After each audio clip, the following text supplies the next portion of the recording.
You're listening to the MS Power User Podcast, the podcast for the Microsoft enthusiast and power user. We discuss the latest news from mspoweruser.com about Microsoft, Windows, Xbox, Surface, and all that kind of fun stuff. My name is Vernon E.L. Smith, and I'm joined, as usual, by Andy Bennett. Hi, Andy. How you doing? Hey, I'm doing pretty good, I think, aside from some internet issues I've been having throughout the week and various little things just trying to make me mad. This week has been pretty good, I'm not going to lie. Managed to... That's good. I don't know if I mentioned it on the podcast last week. I probably did, but I picked up a 3DS, so I've been enjoying that quite a bit. And you picked up something that's a little bit bigger, a little bit more expensive. Yeah, I did, actually. We moved. We'd been threatening to move for quite some time, and we finally did. And it was supposed to happen on Tuesday. We're supposed to close on selling our home in the morning and then close on buying the new one in the afternoon. And at the very last minute, basically like 10 minutes before the end of the business day, Monday night, they told us that, the lender of the people buying our place had substantial issues. Didn't really warn us or anything, and we had like everything. We're all everything's in a trailer. Like we couldn't even access our stuff. Of course, didn't know where it was or anything, and I pushed it back by 2 days. So we ended up living in a hotel for a while and having to buy new clothes and things. It was kind of ridiculous. Quite a pain. But we are in the new place, and I don't have my desktop set up. I don't know where that is. And so I'm using a combination of laptops and tablets here today. And I'm not real thrilled with the audio quality, actually. So we'll make do with what we have. And, I can't even remember how long it's been since we started, or rather since you started talking about the house. But man, I'd say it's been. I don't know. It's been since the podcast was before the 10th episode. You mentioned wanting to move, so I think here we are. We are at the end of Vernon's house saga. Well, we're here. We have it, and now it's we'll see just exactly what I do as far as chronicling the trials and tribulations of this thing now that we're in here. So. We'll see. Anyway, didn't want to get too deep on that, but it was, man, has it been a stressful week so far, and we're just getting warmed up. We just have a little bit moved in so far, and we got a lot more to do. So moving somewhere is simultaneously a pain in the rear and a lot of fun. Yeah, the fun part's over. Oh, boy. I'm out. Yeah. I'm tired. I admit the last time I moved was maybe a decade ago, and the fun lasted 2 to 3 hours. Then we had to start moving things. Yeah. Well, we're very glad to move because it's going to be it's a good thing for my daughter, and that's what we're doing. That's why we did it. So. That's good. Anyway, enough about me. Sorry, folks. Let's jump into the app of the week. Andy has a great app of the week. And, of course, if you have suggestions for an app of the week, feel free to email Andy, and he'll share that email at the end of the show. Or actually I can just share the email right now. If you want to send in your app of the week submissions, just send them to andrew@mspoweruser.com. Anyways, this week's app of the week. That works, but we also want to tease people to listen to the end. This is true. To the end of the show. That's true. That's true. Anyways, this week's app of the week is Notes Sheet. This is a pretty basic app, but I felt it was worth mentioning because I felt the need to go into a simple notepad app on the Alcatel that I've been using. And I didn't want to boot up OneNote. I didn't want to go through the process of making a new notebook or anything or quick notes. I just wanted basic notepad, which is what I use for almost everything. I organize stuff in Notepad. I'm just like, Win+R, Notepad, there we go. Well, for UWP equivalent of that, an app called Notes Sheet does a pretty good job.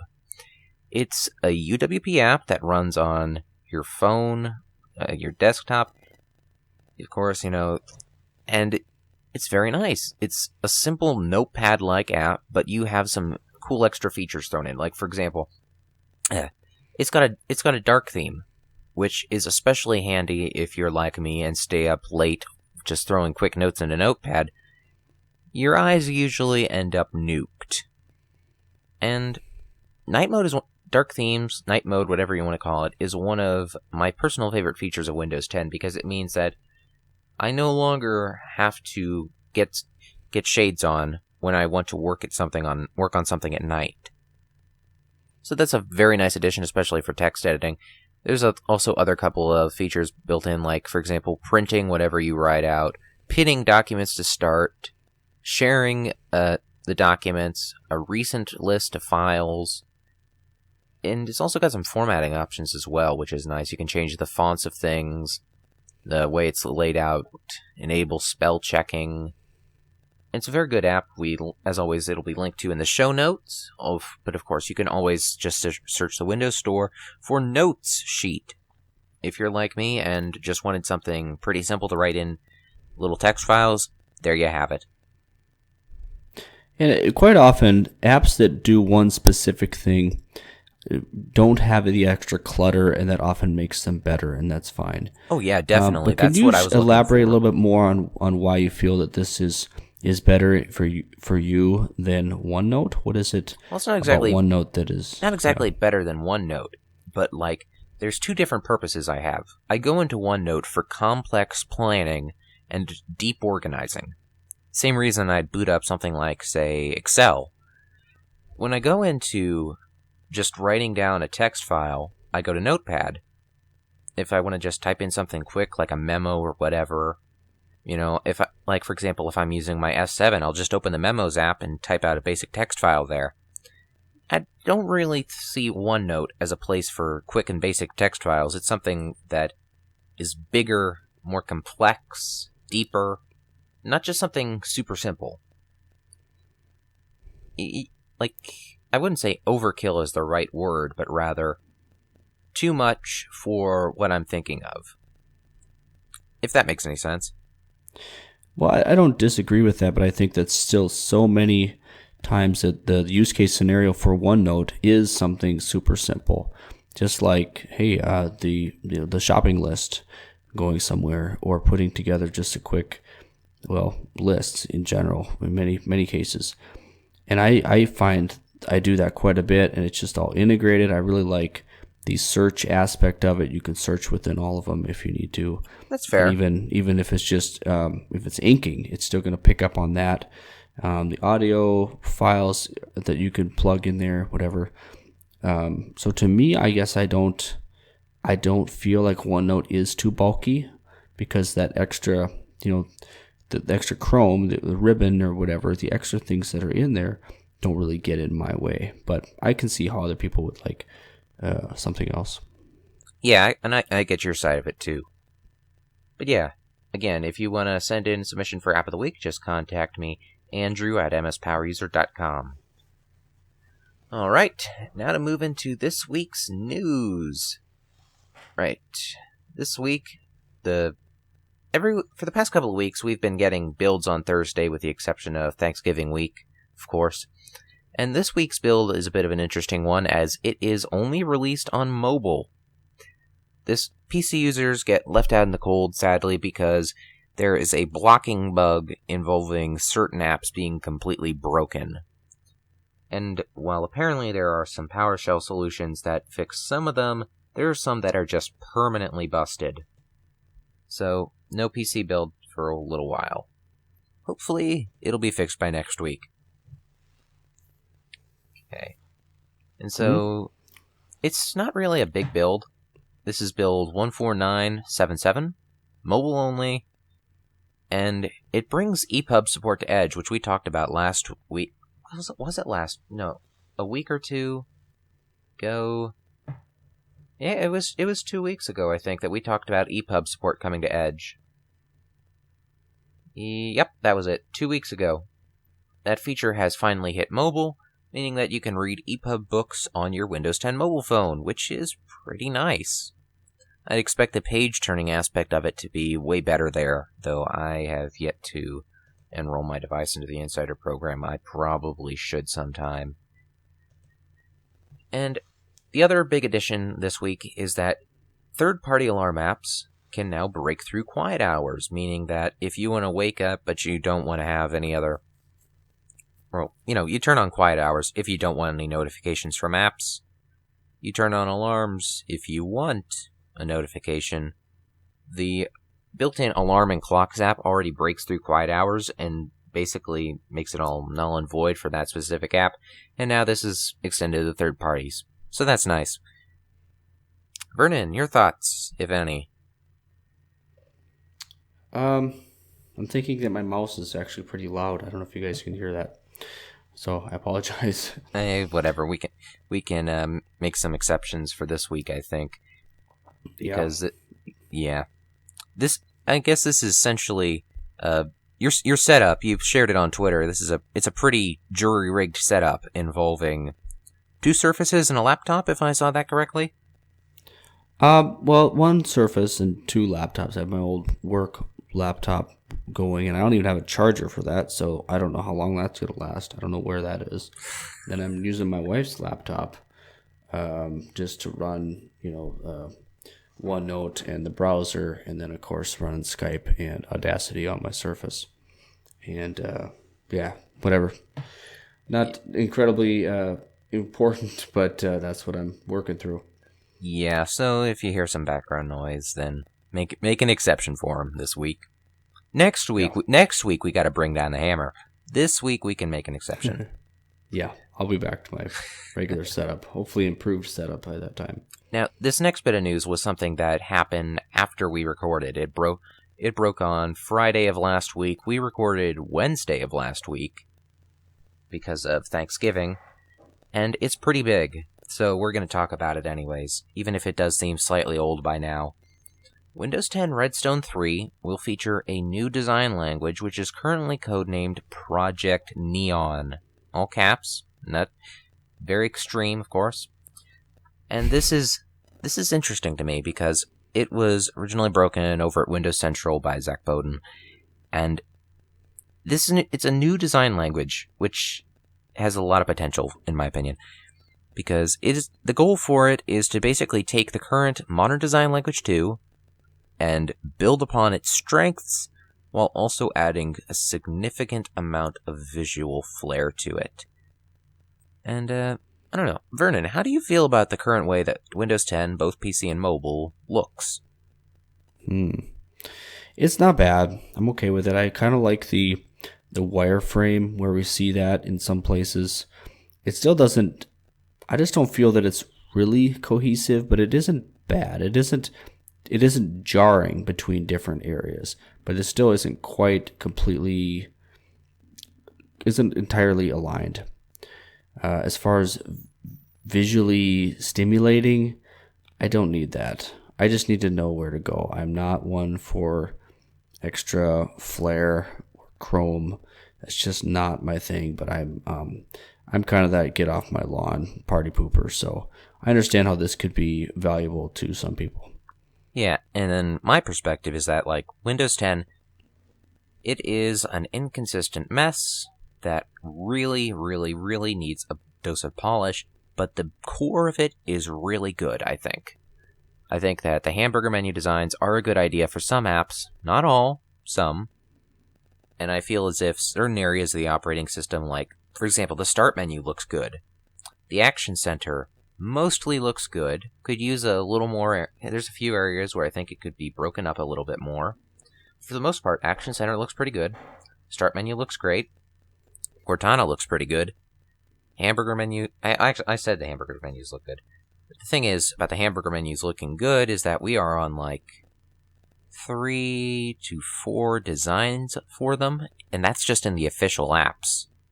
There's the one used by the MSN apps. There's the style used by Groove. There's the Xbox style.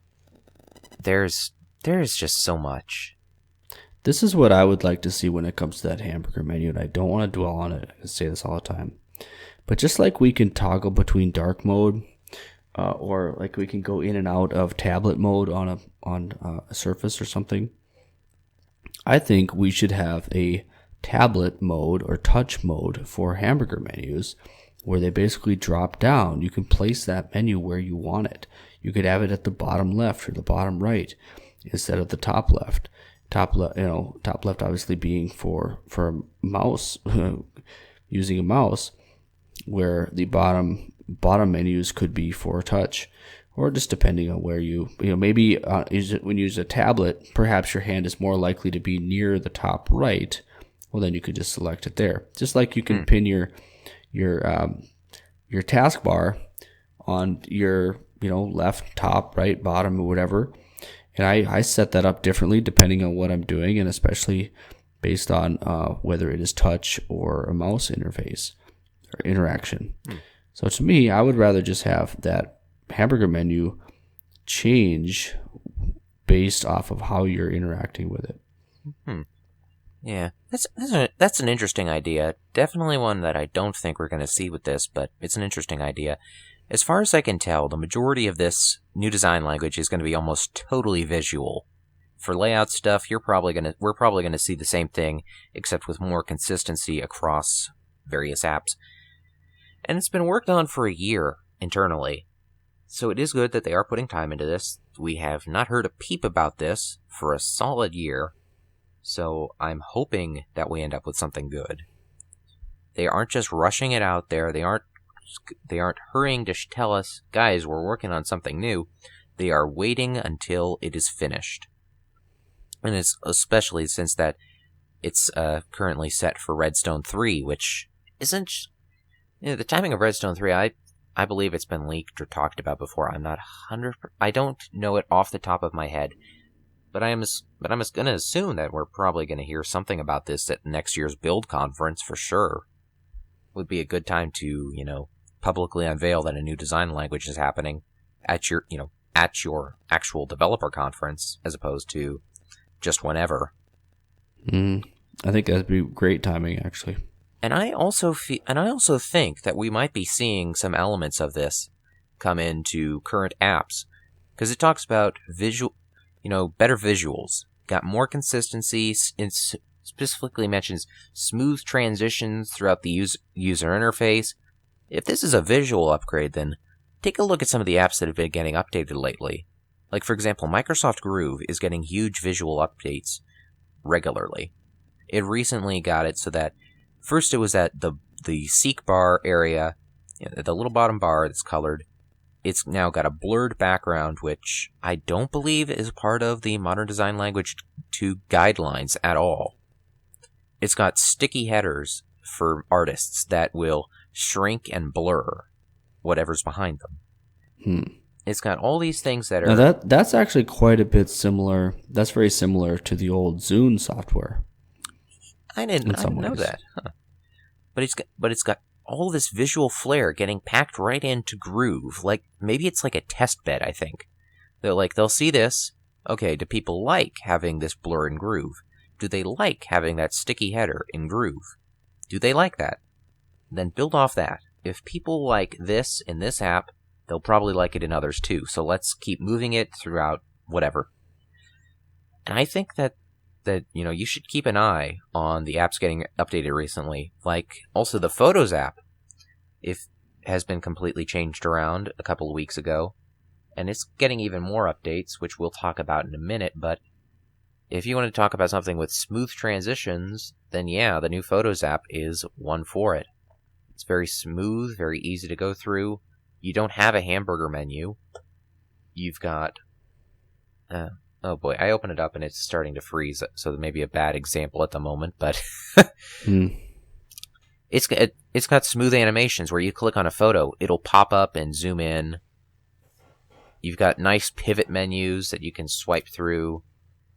It all seems very good, in my opinion. But it's also a far cry from what was in the guidelines. Like, that old Photos app was kind of clunky. It had that hamburger menu you had to expand. And now we're heading in a totally different direction. It's like, again, are we seeing early visions of whatever the future's going to hold? I think that's just something to think about.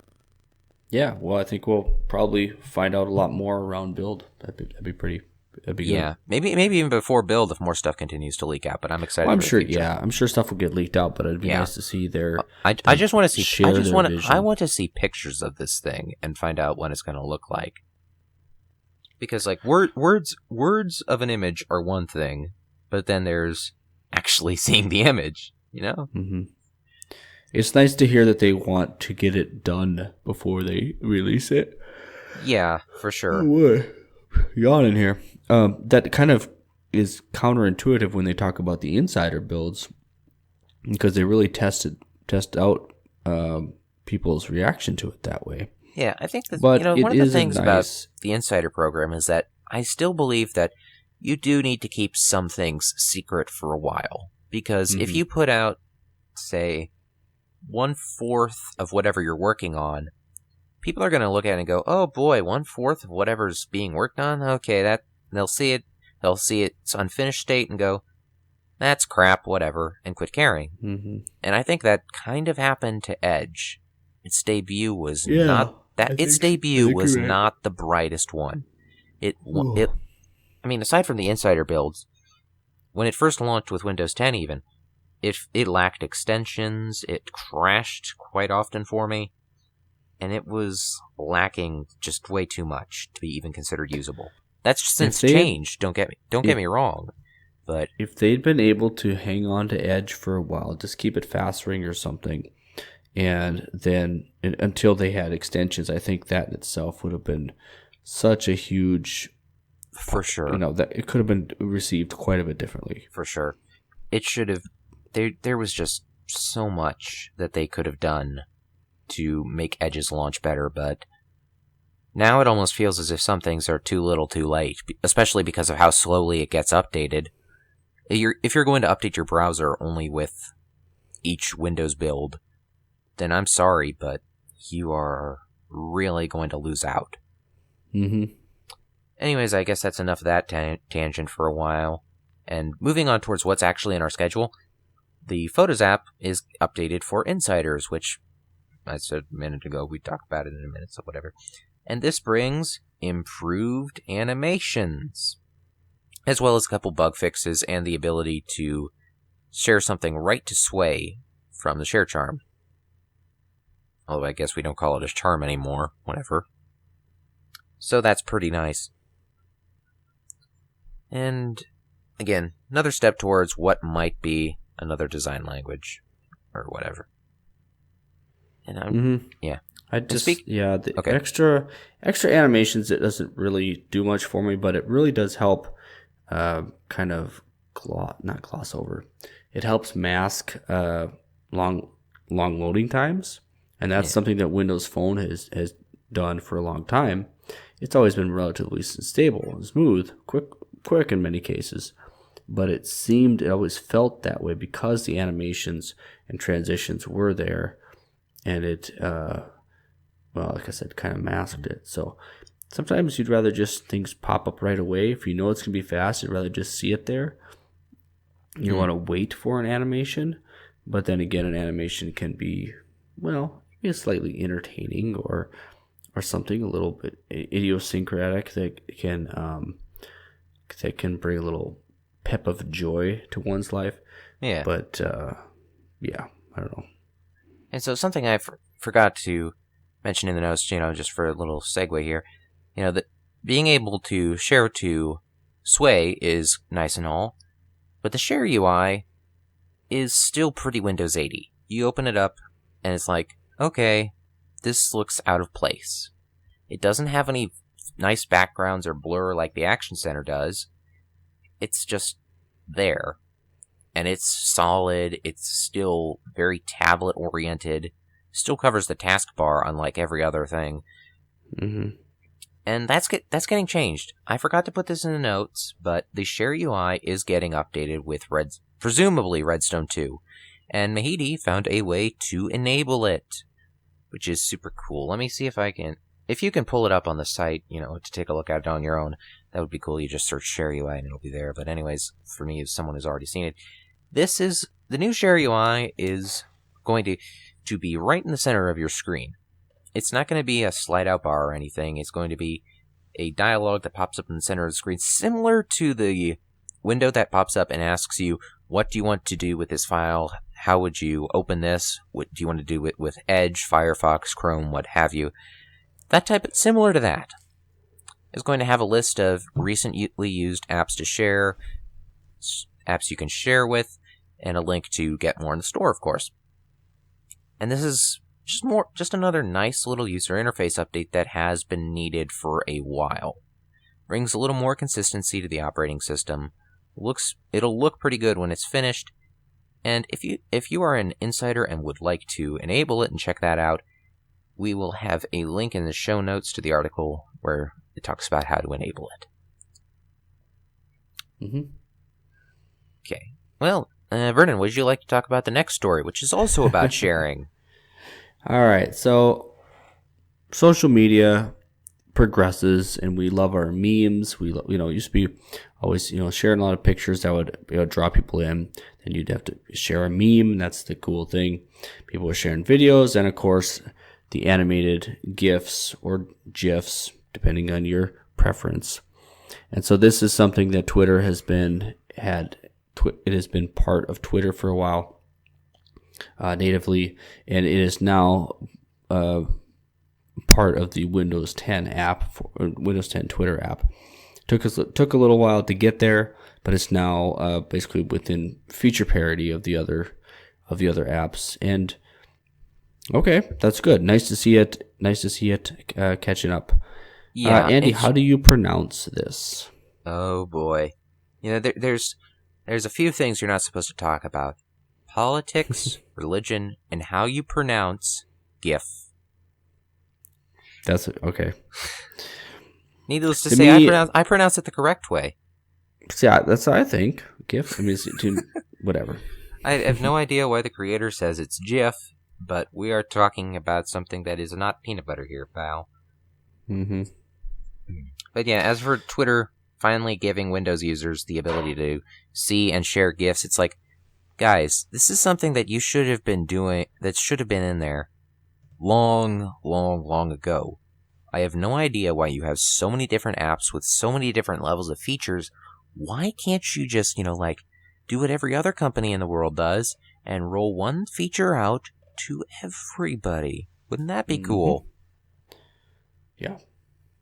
Either way, my Twitter timeline is full of people who are finally able to experience GIFs, and it's fun to watch.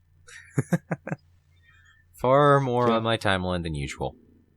Yeah. All right, so moving along, Windows 10, which of course had a great big push for upgrading, free upgrade, Windows 7, Windows 8 to Windows 10. It has now reached, or at least they've now stated that it is now 24% of the non-mobile operating system market share, which is fantastic. I think that's definitely. It's incredible. It really is. If 24% to some people might not sound like much, but let's put it another way. About 1 in 4 devices is running Windows 10. And this isn't just talking about among other Windows versions, this is total. This is counting Linux, Mac OS, etc., even FreeBSD or whatever. If it is a computer, it is counted in this. So 1 in 4 computers, not your phone, but computers, are running Windows 10. Mm-hmm. That's impressive. Now, the other way to look at it, too, is that's that many versions of Windows that Microsoft did not get paid for, basically. I mean, very, very few people paid for Windows 10. I mean, that just wasn't really heard of. And the OEMs, I guess... Well, OEMs are still paying. OEMs are still paying. So yeah, I don't think it's a very, very much of a loss for Microsoft. I mean, maybe for PC sales. That's not their business goal. I mean, like that's not part of their business model anymore. It's just not something that they, as we understand, that revenue stream is great to have, but that's not the point. They want to get their actual services, not just their OS, basically. And it's good to get their OS out there. The way I think of it is that how many people do you know who buy Windows licenses themselves? And how many of them basically upgrade Windows when they upgrade their computer? And it's pretty much across the board, especially for the normals, to just get the new version when they get the new hardware. And also combine that with the rule of, if it's not broken, don't fix it. So I don't think you are going to find Microsoft losing much money by giving regular people the operating system as an upgrade for free. And so then you look at, say, OEMs, they're still giving Microsoft money. They might have lower sales because maybe that subset of people who buy a new computer for the new version of Windows aren't buying one right now, but I still believe the majority fall into the camp of, okay, we buy a new computer and we don't upgrade Windows otherwise. They aren't the people who are buying Windows licenses. And then they're also the same class of, oh, I'm not going to replace my computer until I need to. And I believe that both of those together are the majority of people. And so Microsoft got that majority to move ahead with the forced upgrade push, which I could talk for a long time about what was right and wrong about it, but either way, it worked. I am pretty sure this is far ahead of what even Windows 7 had at this point in its lifetime. You know, like back then, I'm pretty sure Windows XP was still king for many, many years. In fact, we should kind of run down the list, the numbers on some of these other ones here. Obviously, Windows 7 is a huge portion of this, and it was and still is a good OS version, obviously, showing 47% of the market share. XP is showing about 8%, 8.5%. Windows 8.1 is still in there, about 8%. And then, of course, you got Linux, Mac, Mac OS, and then other is still 5%. I don't know what else. I mean, I guess that could be Vista. Yeah, there was a time that was maybe 2 to 3 years ago where Vista had more users than Linux, and that still makes me laugh that 2 to 3 years ago, more people running Vista than Linux. That late in Vista's lifetime. That impresses me, to be honest. So which shift are you going to see? What do you think we're going to see in the next year? In the next year, I think it's just going to be a continuation of Windows 10 is going to continue to grow. However, if I had to say anything that would grow other than Windows, definitely Mac OS. I think that if we're going to see the type that was mad by Microsoft's upgrade practices or otherwise, I think they're going to go to Mac OS before they go to Linux, personally. But they also, again, aren't the majority of people. They are the type that you're going to find in San Francisco coffee shops who probably already bought Apple, so whatever. Do you think... Well, I wonder if we're going to see iOS become included in this, because that appears to be what. Because we think that maybe we hear that maybe that's what Apple wants to do, is bring it up to the more pro version. Yeah, not as a poor way to say it, but like because they're really not making Mac OS touch friendly, and so there's been rumors of iOS will just be that new. I consider rumors like that just nothing more than rumors. I don't even need a grain of salt for this one, like maybe one speck of salt. I think Mac OS is going to stay Mac OS. I mean, they changed the name for a reason. It's going to stay Apple's premier desktop operating system. It's going to stay their main competing force against Windows. And I don't know. I don't think we're going to be counting iOS in these charts anytime soon. No, I don't believe it will be happening. If anything, soon, if we're going to talk about any competitor to come up against Windows in these charts, in the next year, if I would expect Google to unveil something. There's been talk about Andromeda for a while, which is Google's attempt to take on Windows just as much as Apple did. And it sounds suspiciously familiar from some of the documents and stuff, or not documents, but rather details that have leaked out include what is essentially the exact same plan Microsoft had for Windows 10. You have apps with the same code running on all of Google's devices. Sounds familiar.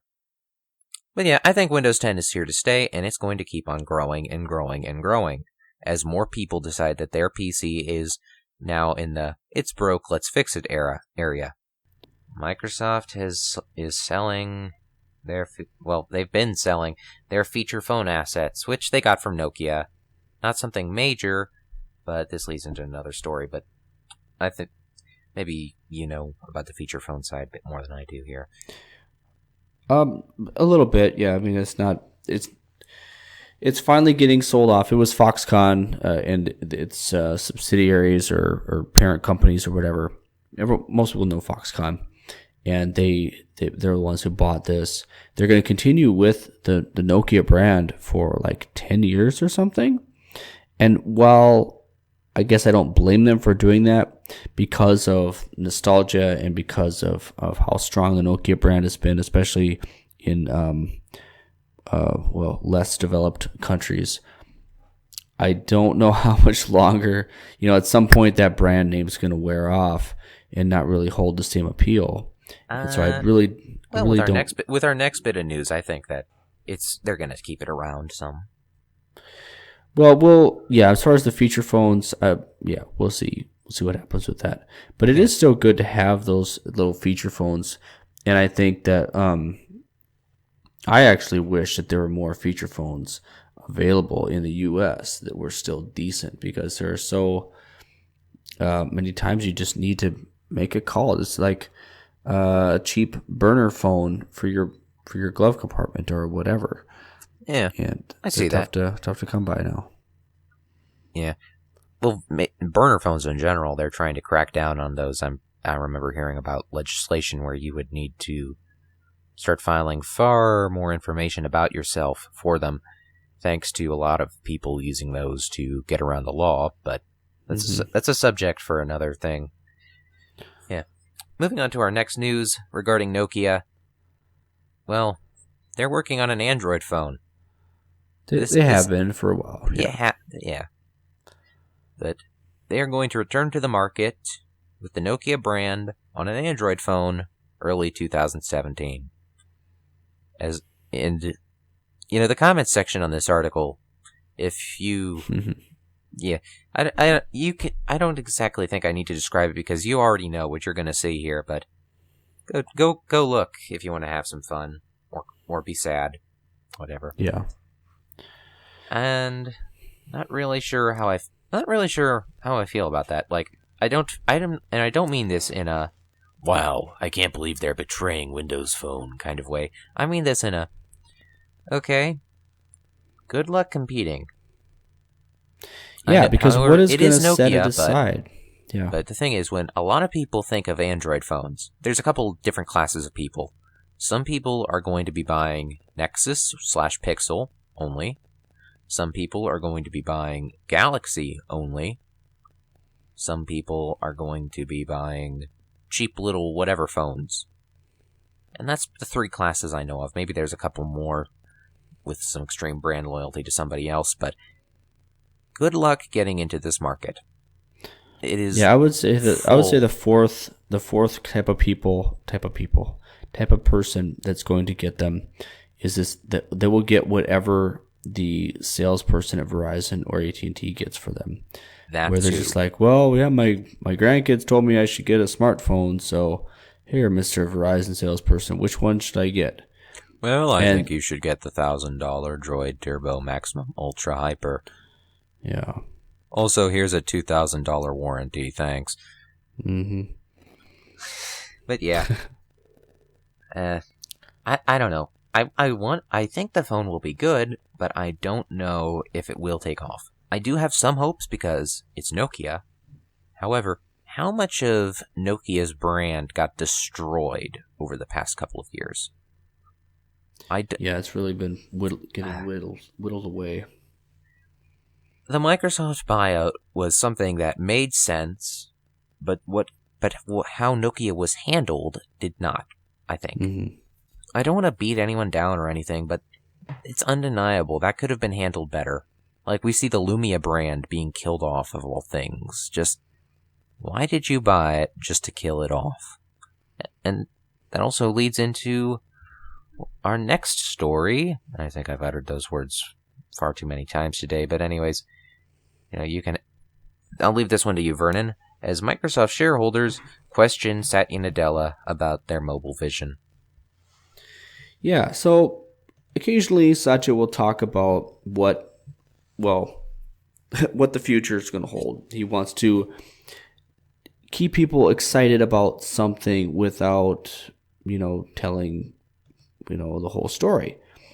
And this is what many CEOs do, and that's how that works. And, PR, all that kind of thing. And so he recently did responded to some questions about it. And he's basically just saying, as I get this, that they're continuing with mobile, okay, as that we've seen, Outlook on iOS, OneDrive on Android, all that type of thing, because that's a smart place to be. And he also says he uses the word share, not necessarily market share, but something like that, which of course you can't blame him for that. But he also is talking about how Windows Mobile is the better solution, is how I'm taking this. He's saying that this is something that's going to work, and he alludes to enterprise, which of course I understand. That's where they're focusing, even if it's a small focus. And he also talks about that next. He hints at that next thing, the fabled, the unicorn Surface phone. Okay, and we just keep getting these little hints, and I do believe that there will be a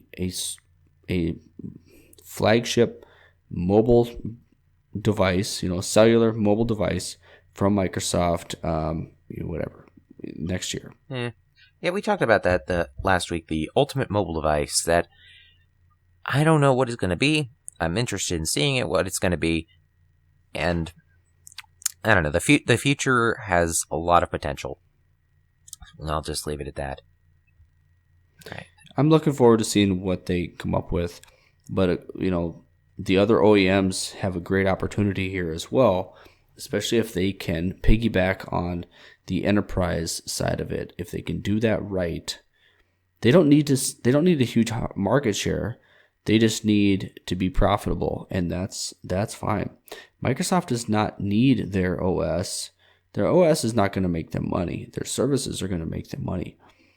But just like with the Surface line, all of the Surface devices, it's kind of setting the pace for what other OEMs can do.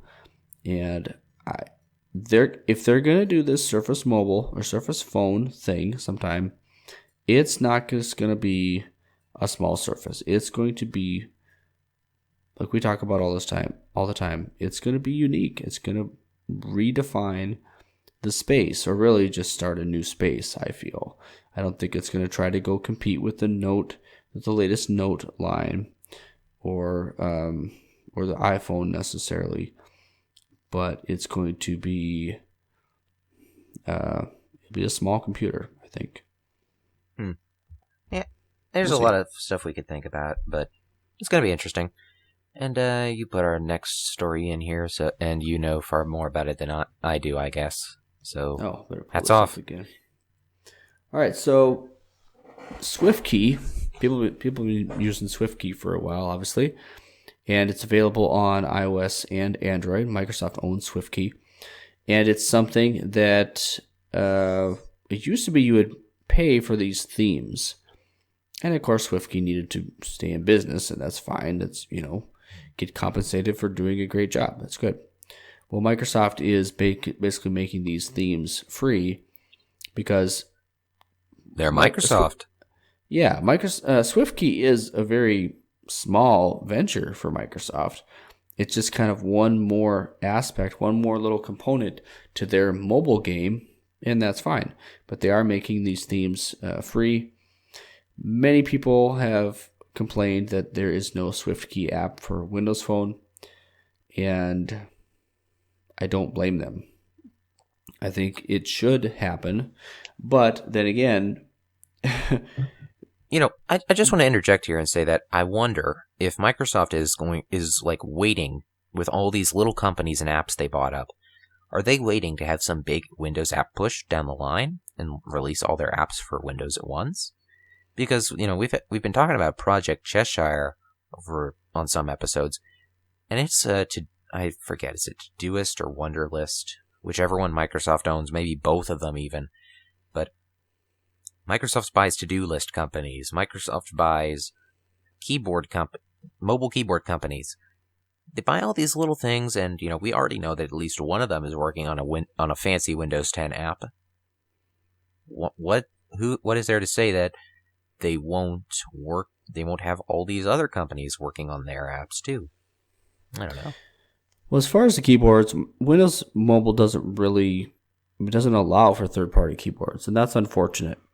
But I think that it's also wise in a way to not let it get bogged down, to not ruin the experience. Windows 10 keyboard is not bad. I'm fine with it. The word flow works well, but it isn't quite as good as Windows Phone 8.1, and I'm really not sure why that was. So two things, it probably, at this point you can't have third-party apps, but also they may just integrate it. They may just use that and put it directly in. Swiftkey is very similar to WordFlow, and so perhaps they actually don't want to compete with it. But as far as WordFlow versus Swiftkey, I think that's a stretch. I'm not really expecting that to be high on their list. Ah, well. So, yeah. I think that just about wraps up most of the news, and now we move on to a little zone where I'm mostly alone. Mm-hmm. The Xbox side, where the biggest news here, first off, Final Fantasy 15 has finally released. For those who aren't familiar, this game was announced a decade ago as Final Fantasy Versus 13, as a spin-off to the then-new Final Fantasy 13. Well, a decade's come and gone. The game's gone through a name change and a total shift in what it's supposed to be. And is, in fact, there has been so much released between when it was announced and when it releases. In fact, it was delayed so many times, even that just a couple of months ago it got delayed from, September to November. It's crazy. Mm-hmm. There are people who were born when this game was announced that are going to school now. It boggles my mind, to be honest. The journey it's gone through impresses me too, and I have yet to pick it up due to budget restraints. But hey, looks cool. Final Fantasy 15. Yeah, so that sums that up, I guess. It's out after all that time, and I really wish I could try it, but alas, whatever. Moving on. Something that isn't quite Xbox. Minecraft's Pocket and Windows 10 editions are about to reach 1.0.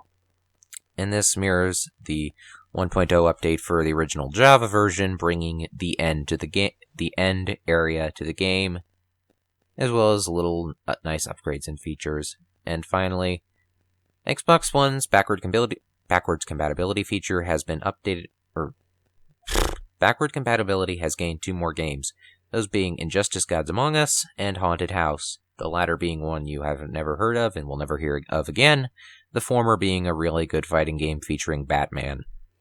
So, yeah, I think that wraps that up. Maybe. Mm-hmm. I have nothing to add. I didn't even really have much to add to that either, admittedly, so roll the outro. Yeah, well, that's about it. Thanks for listening, everyone. Thank you for putting up with my yawning. I'm sorry about that. And poor audio. I promise it'll be better next week. You can follow the site on Twitter at MSPowerUser. Andy, did we hit that mark we were expecting to? I haven't even looked lately. I have not been paying attention. Let me take a look here. This is live research happening right now. But whether or not you whether or not we've hit a certain number we're at 99.6 thousand followers on Twitter. Wow. So just about 400 more, and we will be at that shining, amazing 100,000. Nice. Awesome. So please join us. Follow us on Twitter at mspoweruser.com. Follow mspoweruser.com on Twitter at mspoweruser. And all the news and stuff. Also, you can follow us individually on Twitter. I am at Vernon EL, and I have not been tweeting much at all, but if you go there right now, you'll see the rinky-dink setup I have for recording this episode. And of course, you can follow Andy on Twitter at FusionFan45. And of course, I tweet I tweet far more than Vernon, which is probably a bad thing. So go follow Vernon. I'll let you follow me. How about that, everyone? Okay, well, thanks again for listening, everyone. We do appreciate it. I cannot wait for next week when I'm much more awake and much more dialed in and much better audio, hopefully. That's it. Yeah. Have a great week, week. everyone. Bye.